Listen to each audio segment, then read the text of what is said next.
tidak lain adalah hasil dan semangat persamaan dan kekitaan, bukan semangat perbedaan dan keakuan. Tugas kita adalah menciptakan sebanyak-banyaknya ruang persamaan dan merawatnya dengan baik. Allahu Akbar, Allahu Akbar, walillahil hamd. Setiap kali kita memasuki Dzulhijjah, kita diingatkan tentang pentingnya untuk meneladani Nabi Ibrahim alaihissalam dan Nabi Ismail alaihissalam. Mengapa ini penting? Agar kita tidak mengalami defisit keteladanan. Di antara keteladanan yang bisa kita ambil adalah hujjah. Pentingnya hujjah, yaitu pola pikir berbasis rasionalitas dalam proses mencari kebenaran. Oleh karena itu dalam ilmu tauhid kita dikenalkan dengan dalil akal sebagai instrumen untuk mencari kebenaran berbasis akal sehat. Membangun tradisi berpikir sebagai syarat terbentuknya masyarakat berbasis pengetahuan. Dalam kondisi normal, di mana kita tidak ada interest tertentu, dalil akal itu sifatnya adalah lazim, common sense.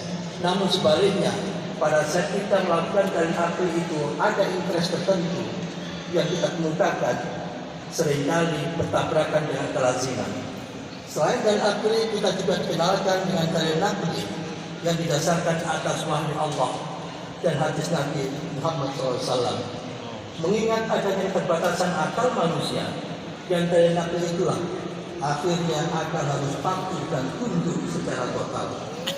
Ketertundukan itu bukan berarti hilangnya rasionalitas berubah menjadi irasional, akan tetapi di balik rasionalitas itu ada yang namanya transrasional yang sering akal kita belum mampu menjangkau dan menjaga. Allahu Akbar, Allahu Akbar, walillahil hamd. Secara falsafati, manusia itu hidupnya atau ruh manusia itu diciptakan secara abadi, yaitu mulai dari alam ruh, berkembang di alam rahim, berkembang lagi di alam dunia, dan masuk di fase alam kubur atau alam barzakh, masuk kiamat, alam pembalasan, surga dan neraka. Itulah proses perjalanan hidup kita. Diawali dari alam ruh dan di ujung akhirnya kita akan mendapatkan pembalasan surga dan neraka. Itu menjadi penting karena itu semua menjadi bagian dari rukun iman. Sehingga kita semua sekarang ini berada pada fase yang ketiga, yaitu setelah ruh, rahim, dan dunia. Habis ini kita pasti masuk di fase yang keempat, yaitu masuk di alam kubur dan alam barzakh. Migrasi dari alam rahim menuju alam dunia ditandai dengan kelahiran. Migrasi dari dunia ke alam barzakh ditandai dengan kematian. Yang penting adalah apa yang harus kita siapkan. Data statistik menunjukkan usia harapan hidup Indonesia adalah 72,14 tahun harapan hidup kita. Sehingga bagi kita semua yang berusia 60-an tahun, berarti sisa hidup kita secara ekspektasi tinggal 15%. Yang 85% sudah kita pakai. Oleh karena itu ada saatnya yang paling tepat kita untuk melakukan evaluasi. Dan insya Allah kalau evaluasi itu kita lakukan dengan baik dan jujur, kita akan mengalami defisit kebaikan. Mengapa? Karena modal yang diberikan oleh Allah kepada kita sungguh sangat luar biasa banyaknya, tetapi amal kebajikan kita sangat terbatas. Untuk itu dalam kondisi yang defisit tadi itu, maka tidak ada cara lain kecuali yang pertama, kita memohon ampun kepada Allah dan memohon belas asih kepada Allah SWT, dan memanfaatkan sisa hidup kita itu untuk terus-menerus mengerjakan kebaikan-kebaikan, karena kita pasti berjumpa dengan Allah. Qul innama ana basharun mithlukum yuha ilayya annama ilahukum ilahun wahid faman kana yarju liqa rabbih falyamal amalan shalihan wa la yusyrik bi ibadati rabbih ahada. Barang siapa yang hendak berjumpa dengan Tuhannya, falyamal amalan shalihan, hendaknya senantiasa berbuat kebaikan dan jangan sekali-kali musyrik kepada Allah. Hadirin sekalian, jamaah salat Id rahimahullah. Yang kedua adalah modal yang sangat mahal, Rasulullah SAW pernah menyampaikan, kalau anak Adam sudah meninggal maka putuslah amalnya, kecuali sedekah jariyah, ilmu yang bermanfaat atau anak yang soleh yang mendoakan. Oleh karena itu, ini bekal yang harus kita siapkan. Ibaratnya, kalau kita mau pergi haji dan sudah ada di tanah suci, ternyata kita tidak bawa bekal, apa yang akan terjadi?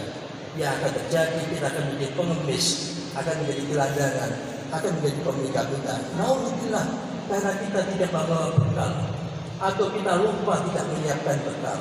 Oleh karena itu, yang namanya bekal pasti disiapkan sebelum berangkat.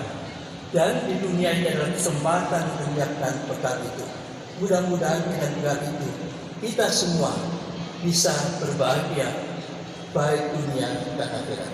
Allahu Akbar, Allahu Akbar, walillahil hamd. Hadirin jamaah salat rahmatullah. Akhirnya yang sangat menarik adalah salah satu yang pernah disampaikan oleh Rasulullah SAW yang terjemahan bebasnya sebagai berikut. Barang siapa yang mentradisikan tradisi kebaikan, maka Allah akan memberikan pahala karena melakukan kebaikan itu, dan akan memberikan pahala-pahala tambahan karena kebaikan itu diikuti oleh generasi berikutnya. Dan sebaliknya, barang siapa membangun tradisi kebiasaan yang jelek, dia akan mendapatkan nilai negatif karena melakukan ketidakbaikan tadi itu, dan akan mendapatkan nilai negatif lagi karena ketidakbaikannya diikuti oleh generasi berikutnya. Kesempatan yang baik untuk kita menjadi inovator kebaikan. Hadirin jamaah salat rahmatullah. Barakallahu wa lakum fil Qur'anil azim wa nafa'ani wa iyyakum wa fihi min ayatil hakim. Wa taqabbalallahu minna wa minkum tilawatahu wa innahu huwas samiul alim. Wa qulu qawli hadza astaghfirullahaladzim innahu huwal ghafurur rahim.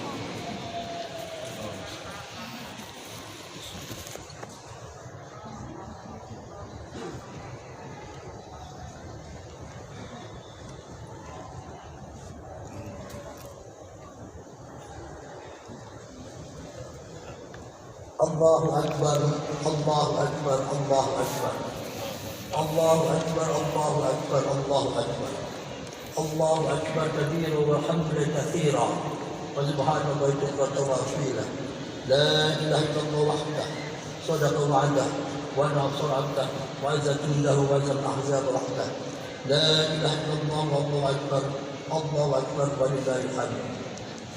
Asyhadu an la ilaha illallah wahdahu la syarika lahu وأشهد أن محمدا عبده ورسوله.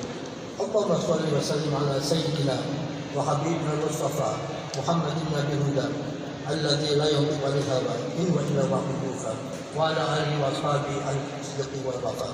أما بعد، اتقوا الله حق تقاته ولا تموتن إلا وأنتم مسلمون. إن الله وملائكته يصلون على النبي يا أيها الذين آمنوا صلوا عليه وسلموا تسليما. اللهم صل وسلم على سيدنا محمد سيد المرسلين وعلى آله وصحبه وسلم وتابعين بإحسان إلى يوم الدين وارحمنا معهم برحمتك يا أرحم الراحمين. اللهم اغفر للمؤمنين والمؤمنات والمسلمين والمسلمات الأحياء من الأموات إنك سميع قريب مجيب الدعوات. اللهم أعز الإسلام والمسلمين، اللهم أعز الإسلام والمسلمين، اللهم أعز الإسلام والمسلمين. ربنا لا تزغ قلوبنا بعد إذ هديتنا وهب لنا من لدنك رحمة إنك أنت الوهاب. ربنا ظلمنا أنفسنا وإن لم تغفر لنا وترحمنا لنكونن من الخاسرين. ربنا آتنا في الدنيا حسنة وفي الآخرة حسنة وقنا عذاب النار. السلام عليكم ورحمة الله wabarakatuh. Inilah sholat Idul Adha tahun 2022 beserta dari Dr. dari Seminat Tamerita bersama kaum muslimin dan muslimat dalam sholat Idul Adha Masjid Istiqlal yang